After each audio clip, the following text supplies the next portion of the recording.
વિદ્યાર્થી મિત્રો, good morning. Account ભાગ 2 પ્રકરણ 2. ગયા તાસમાં આપણે પ્રકરણ 1 ભૂલ સુધારણાના હિસાબોમાં સ્વાધ્યાયનો દાખલા નંબર 9 સાથે આપણે ભૂલ સુધારણાના હિસાબો પૂરા કર્યા. આજે આપણે ઘસારાના હિસાબોની શરૂઆત કરીશું મિત્રો. ઘસારાને અંગ્રેજીમાં ડેપ્રિસિએશન કહે છે. ઘસારો એટલે ડેપ્રિસિએશન. ધંધામાં કેટલીક મિલકતો એવી હોય છે જે અદૃશ્ય અને દૃશ્ય મિલકતો હોય છે. મિત્રો, દૃશ્ય મિલકતોમાં યંત્રો હોય, મકાન હોય, ફર્નિચર હોય, વાહન હોય. આ બધું તમે જે ખરીદ્યું હોય, જે મિલકત છે એ ધંધામાં ઉપયોગી બનતી હોય છે. અને કેટલોક સમય જતાં અથવા એના વપરાશના કારણે અથવા સમયના વેનના કારણે અથવા નવી ટેકનોલોજીના કારણે અથવા કુદરતી પરિબળોના કારણે એની કિંમતમાં ઘટાડો થાય છે. જે એની કિંમતમાં ઘટાડો થાય છે એને આપણે ઘસારો કહીએ છીએ. મિત્રો, આ ઘસારો જે છે એ સતત અને કાયમી ઘટાડો છે. મિલકતની કિંમતમાં સતત અને કાયમી ઘટાડો છે.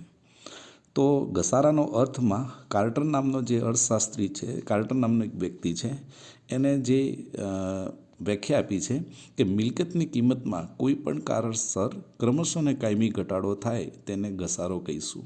એટલે કે depreciation is a gradual and permanent decrease. Depreciation is a gradual and permanent decrease in the value of an assets by any causes. કોઈ પણ કારણસર મિલકતની કિંમતમાં ક્રમશઃ અને કાયમી ઘટાડો એ ઘસારો છે. ઘસારો મિત્રો જે છે એ બિન રોકડીયો મહેસૂલી ખર્ચ છે, જે નફા નુકસાન ખાતે વર્ષને અંતે નફા નુકસાન ખાતે ઉધારવામાં આવે છે અને મિલકતની કિંમતમાંથી વર્ષને અંતે તેને બાદ કરવામાં આવે છે. હવે ઘસારાના લક્ષણો આપણે જોઈશું. તો ઘસારો છે એ કાયમી મિલકતો ઉપર ગણાય છે. ચાલુ કે પ્રવાહી મિલકતો ઉપર ઘસારો ગણાતો નથી. ઘસારો છે એ વપરાશ મૂલ્ય દર્શાવે છે. વપરાશ કે ઉપયોગિતાના મૂલ્યોમાં ઘટાડો દર્શાવે છે. દાખલા તરીકે કોઈ વસ્તુનો ઉપયોગ આપણે 1 પાલીમાં કર્યો હોય, એની જગ્યાએ 3 પાલીમાં એનો ઉપયોગ થતો હોય તો સ્વાભાવિક છે કે જે 3 પાલીમાં ઉપયોગ થાય છે એનો વપરાશના મૂલ્યમાં વધુ ઘટાડો થશે. પછી સમયના વેરના કારણે. મિત્રો, તમે મિલકત ખરીદી છે અથવા તમે કોઈ પણ વસ્તુ, કોઈ પણ મિલકત ધંધા માટે ખરીદી છે, તમે એનો ઉપયોગ કરતા નથી, છતાં 2-5 વર્ષ પડી રાખો તો પણ સમયના વેરના કારણે એની કિંમતમાં ઘટાડો થાય છે. દાખલા તરીકે આજે આપણે કોઈ વાહન ખરીદ્યું છે. હવે 2 વર્ષ સુધી તમે વાહનનો ઉપયોગ ન કરો ત્યારે એ જ વાહન, એના કમ્પેરિઝનમાં નવું વાહન આવતા એ જૂના વાહનની કિંમતમાં ઘટાડો થાય છે. મહેસૂલી ખર્ચ છે મિત્રો. ઘસારો એ વર્ષના અંતે નફા નુકસાન ખાતે લઈ જવામાં આવે છે અને મહેસૂલી ખર્ચ ગણાય છે, જે આપણને આવકવેરામાં બાદ મળે છે. ઘસારો એ બિન રોકડીયો ખર્ચ છે, જે પગારની જેમ રોકડ ચૂકવાતો નથી. અને ઘસારો છે એ ભવિષ્યમાં નવી મિલકત વસાવવા માટે જે હાલના નફામાંથી એક જોગવાઈ કરવામાં આવે છે. એટલે જેમ પગાર ચૂકવાય છે, જેમ રોકડ ચૂકવાય છે, એવી રીતના આ ચૂકવાતો નથી, છતાં એ મહેસૂલી ખર્ચ છે. મિત્રો, ઘસારાને અસર કરતા પરિબળો જોઈશું. ઘસારાને અસર કરતા પરિબળોમાં 1, સમયના વહેણના કારણે. સમય જતાં કોઈ પણ મિલકત તમે નવી ખરીદી છે પણ સમય જતાં એની કિંમતમાં ઘટાડો થાય છે. ત્યાર પછી વપરાશ. ઘસારા માટે વપરાશ પણ એક મહત્ત્વનું પરિબળ છે.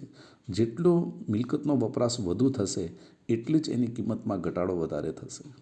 અથવા તમે કોઈ અકસ્માતના કારણે તમે કોઈ નવી મિલકત ખરીદી છે અને એમાં કોઈ અકસ્માત થઈ જાય ત્યારે પણ એની કિંમતમાં ઘટાડો થતો હોય છે. નવી ગાડી ખરીદી હોય, એક્ટિવા, અને એક્સિડન્ટની અંદર એ 70%, 80% જ્યારે ડેમેજ થાય અથવા વધારે ડેમેજ થાય અથવા 20% જેવું ડેમેજ થાય તો પણ એની કિંમતમાં ઘટાડો થતો હોય છે.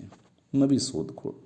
હવે તમે મિત્રો, આજે તમે કોઈ મિલકત ખરીદી છે અને 2-5 વર્ષ પછી એની કમ્પેરિઝનમાં કોઈ એવી જ નવી મિલકત આવશે, નવા લાભ, કોઈ નવી ફેસિલિટી સાથે કોઈ નવી મિલકત આવે ત્યારે જૂની મિલકતની કિંમતમાં ઘટાડો થતો હોય છે. ત્યાર પછી કુદરતી પરિબળો પણ ઘસારાને અસર કરે છે, મિલકતની કિંમતને અસર કરતા હોય છે. અથવા એવું પણ બને કે કોઈ મિલકત હોય, તમે ખરીદી છે અને વર્ષ પછી એની બજાર કિંમતમાં ઘટાડો થાય, વધારે ઘટાડો થાય, મેજર ઘટાડો થતો હોય ત્યારે પણ એની કિંમત ઘટતી હોય છે. મિત્રો, ઘસારાની રકમ અને ઘસારાનો દર નક્કી કરવાના મુદ્દાઓ, જેમાં 1, પડતર કિંમત.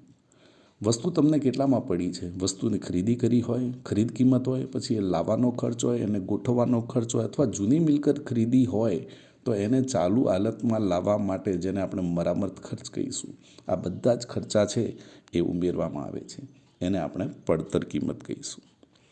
2. અંદાજિત આયુષ્ય.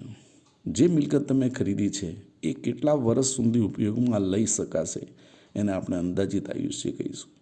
અંદાજિત ભંગાર કિંમત. ઉપયોગી અંદાજિત આયુષ્યના અંતે જ્યારે મિલકત નકામી થઈ જાય અને મિલકત ભંગારમાં વેચવામાં આવે ત્યારે એનું અંદાજિત કિંમત કેટલી ઉપજશે એ પણ અહીંયા નક્કી કરવામાં આવે છે. 4. રોકાયેલી મૂડીનું વ્યાજ. મિલકત ખરીદ્યા બાદ જ્યાં સુધી ઉત્પાદન શરૂ ન થાય ત્યાં સુધી તેમાં રોકેલ મૂડીનું વ્યાજ મિલકતની કિંમતમાં ઉમેરી અને કુલ કિંમત ઉપર ઘસારો ગણવામાં આવે છે. તો મિત્રો અહીંયા જે અત્યારે મેં વાત કરી છે તમને ઘસારાનો અર્થ, ઘસારાના લક્ષણો, ઘસારાને અસર કરતા પરિબળો અને ઘસારાની રકમ અને ઘસારાનો દર નક્કી કરતા ધ્યાનમાં રાખવાના મુદ્દા. હવે આપણે આગળ વધીએ છીએ ઘસારાની પદ્ધતિઓ. હવે ઘસારો ગણવાની પદ્ધતિઓ સીધી લીટીની પદ્ધતિ અને ઘટતી જતી બાકીની પદ્ધતિ. આમ તો ઘણી બધી પદ્ધતિઓ ચોપડીમાં આપેલી છે, પણ આપણા અભ્યાસક્રમમાં માત્ર 2 પદ્ધતિઓનો અભ્યાસ કરવાનો છે મિત્રો. એક સીધી લીટીની પદ્ધતિ અને 2 ઘટતી જતી બાકીની પદ્ધતિ. એમાં એક સીધી લીટીની પદ્ધતિ અથવા એનું બીજું નામ છે સરખા હપ્તાની પદ્ધતિ. આ રીત ખૂબ જ સરળ અને પ્રચલિત છે. વાર્ષિક ઘસારાની રકમ દર વર્ષે સરખી રહે છે. આનું નામ જે છે કે સરખા હપ્તાની મીન્સ કે જે મિલકત છે એના સરખા ભાગ વડે અંદાજિત ઉપયોગી આયુષ્ય વડે ભાગી નાખવામાં આવે છે. એટલે કે એનું સૂત્ર છે મિત્રો વાર્ષિક ઘસારો બરાબર પડતર કિંમત ઓછા અંદાજિત ભંગાર કિંમત ભાગ્યા અંદાજિત આયુષ્ય. અંગ્રેજીમાં કહીશું તો D બરાબર C-S/N. D એટલે ડેપ્રિસિએશન, C એટલે મિલકતની કોસ્ટ, S એટલે સ્ક્રેપ વેલ્યુ ભંગાર કિંમત, અંદાજિત ભંગાર કિંમત, અને N એટલે કે ઉપયોગી આયુષ્ય નંબર ઓફ યર્સ એટલે કે વર્ષની સંખ્યા, ઉપયોગી આયુષ્યના વર્ષો. બરાબર. હવે વાર્ષિક ઘસારો તો કે પડતર કિંમત ગુણ્યા ઘસારાનો દર ભાગ્યા 100. પડતર કિંમત ગુણ્યા ઘસારાનો દર ભાગ્યા 100. અને ઘસારાનો દર રેટ શોધવો હોય તો ઘસારો ભાગ્યા પડતર કિંમત ગુણ્યા 100. હવે ઘસારાની હિસાબી નોંધો જોઈશું. તો જો 1, આ મિત્રો દરેક વખતે 3 નોંધ તો ઓછામાં ઓછી થવાની જ છે. જેમાં મિલકત ખરીદવા આવે, મિલકતની ખરીદી સમયે જે નોંધ થાય, જે તે મિલકત ધંધામાં આવે એટલે પહેલી નોંધ થાય મિલકત ખાતે ઉધાર, તે બેંક ખાતે, તે રોકડ ખાતે. હવે બેંક ખાતે છે એ મિલકતની કિંમત ચેકથી ચૂકવાય છે, જ્યારે મિલકતને લાવવાનો ખર્ચ, મિલકતને ગોઠવવાનો ખર્ચ અને મિલકતનો મરામત ખર્ચ એ રોકડેથી ચૂકવાય છે એવી ધારણા છે. એટલે અહીંયા આપણે લખીશું મિલકત ખાતે ઉધાર, તે બેંક ખાતે જમા, તે રોકડ ખાતે જમા. હવે હિસાબી વર્ષને અંતે જે મિલકતની કુલ કિંમત છે એની ઉપર ઘસારો ગણાય છે. તો ઘસારો છે એ નુકસાન છે, એટલે આપણે લખીશું ઘસારા ખાતે ઉધાર, તે મિલકત ખાતે જમા. ઘસારા ખાતે ઉધાર, તે મિલકત ખાતે જમા. હવે આ ઘસારા ખાતું વર્ષને અંતે બંધ કરી અને મહેસૂલી ખર્ચ હોવાથી આપણે એને નનું ખાતે લઈ જઈશું. તો લખીશું નનું ખાતે ઉધાર, નફા નુકસાન ખાતે ઉધાર, તે ઘસારા ખાતે જમા.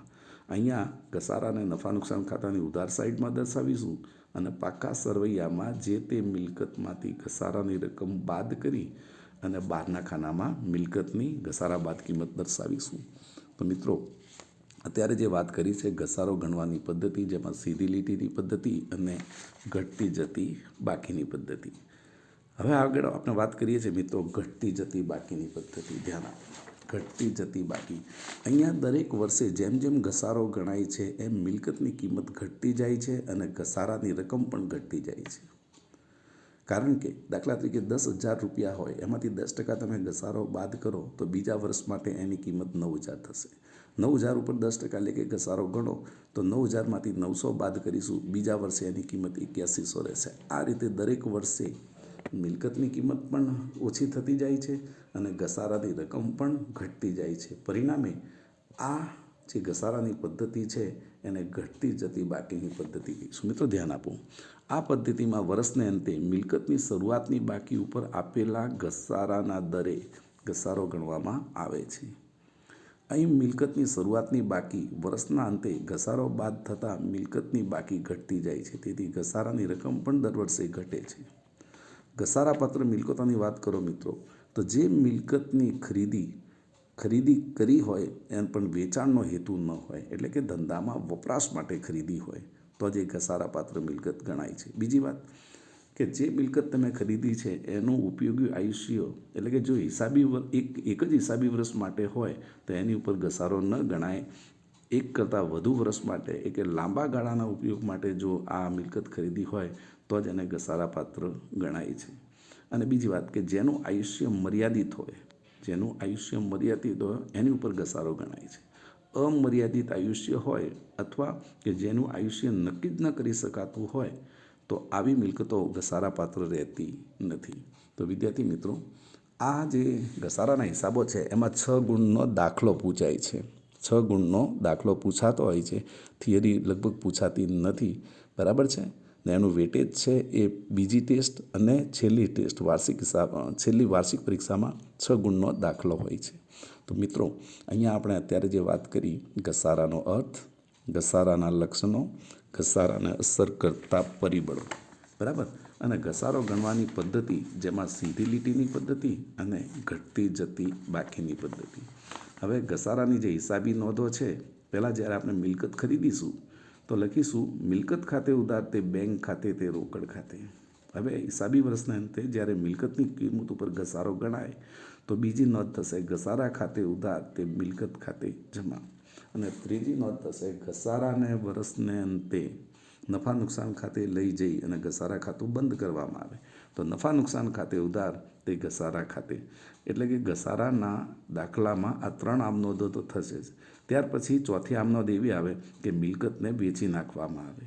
હવે મિલકત વેચાણની નોંધ, અને વેચતા જો નફો થાય તો નફાની અસર આપવાની, અને જો ખોટ થતી હોય તો ખોટની અસર આપવાની. વધુમાં વધુ આપણે અહીંયા 4 થી 5 આમનોંધ થશે મિત્રો, બરાબર છે. હવે આપણે નેક્સ્ટ ટાઈમ જ્યારે વાત કરીશું ત્યારે સ્વાધ્યાયની ચર્ચા કરીશું. થેન્ક યુ મિત્રો.